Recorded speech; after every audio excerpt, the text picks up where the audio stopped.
तिला तिथं पाट्या उचलायला लागत नाही. मी पोरांना नेहमी तेच सांगते. मुलं मला नेहमी म्हणतात खालून आली तर परत घरात कामाला तयार असते. मी त्यांना सांगते मी खुर्चीत बसलेली असते. मी तिथं काही रोजंदारीने कामाला जात नाही की मी डोक्यावर विटा उचलून वाहत नाही. मी तिथं काही थकत नाही. डोक्यातनं हे काढा. तुमची कामं त्यांना, त्यांची कामं मुलींना करू द्या. खाशा त्यांना सगळ्यात महत्वाची गोष्ट मॅगी पासून सगळा घोळ व्हायला लागला आहे. त्यांना एक झटपट 2 मिनिटात सगळ्या गोष्टी पाहिजे असतात. त्यांचे पेशन्स वाढवा. स्वयंपाकाला त्यांना घेऊन मदत करा, वाकड्यात का असेना पण त्यांना पोळ्या करायला शिकवा.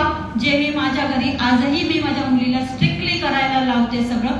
कारण याच्यात इन्व्हॉल्वमेंट नाही झाली तर ह्या मुलांना त्या अन्नाबद्दलची आस्थाच नाही होत. जेव्हा ते स्वतः करतात तेव्हा त्याच्याबद्दल त्यांना खूप कौतुक वाटतं आणि ते प्रेमाने खातात. नाही तर त्या स्विगीच्या ऑर्डर्स त्यांचं आयुष्य खराब करणार आहेत.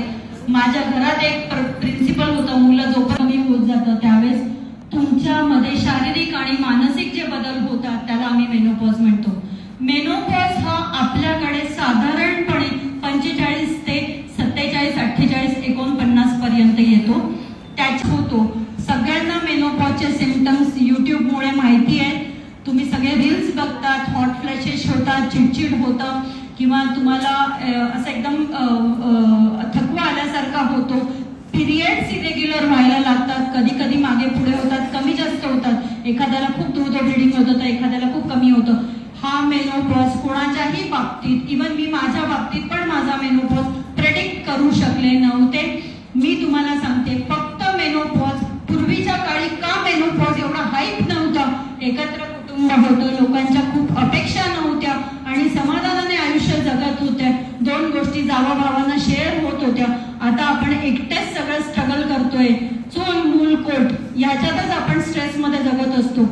त्यामुळे मी एकच सांगते, जरी आतापर्यंत नसला तरी मेनोपॉज तुमचा स्मूथ करायचा असेल तर तुमचा फिटनेस खूप महत्वाचा आहे. अजून एक महत्वाची गोष्ट आहे. मी सगळेजण नेहमी सांगतात.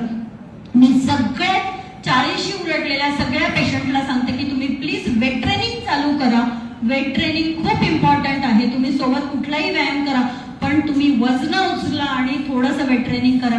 लोकांना असं वाटतं जिमला गेलं बंद केलं की परत तेवढं वजन वाढेल. असं काहीच नाही.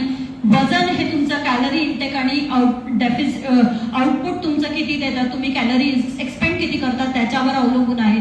पण वेट ट्रेनिंग याच्यासाठी महत्वाचं आहे की जसं जसं तुम्ही वार्धक्याकडे जातात तसं तसं तुमचे जॉईंट्स, मसल, लिगामेंट्स आणि बोन सगळे स्ट्रेंथनिंग करण्याची त्यांची गरज असते. तुम्ही जर वेट ट्रेनिंग करायला लागलात तर त्याचा बेनिफिट तुम्हाला नक्कीच तुमच्या जॉईंटवर दिसेल. आणि एकदा तुमचे जॉईंट भक्कम असले की तुम्हाला चालायला आणि तुमच्या ऍक्टिव्हिटी करायला तुम्हाला खूप त्याचा फायदा होईल. आणि मेनोपॉजसाठी तुम्हाला मेडिसिन्स पण खूप सारे अवेलेबल आहेत. पण तुम्ही कन्सल्ट करा. तुम्ही जर शांतपणे व्यवस्थित आयुष्य जगत असला, कुठलाही स्ट्रेस न घेता, तक न करता, तर तो खूप स्मूथ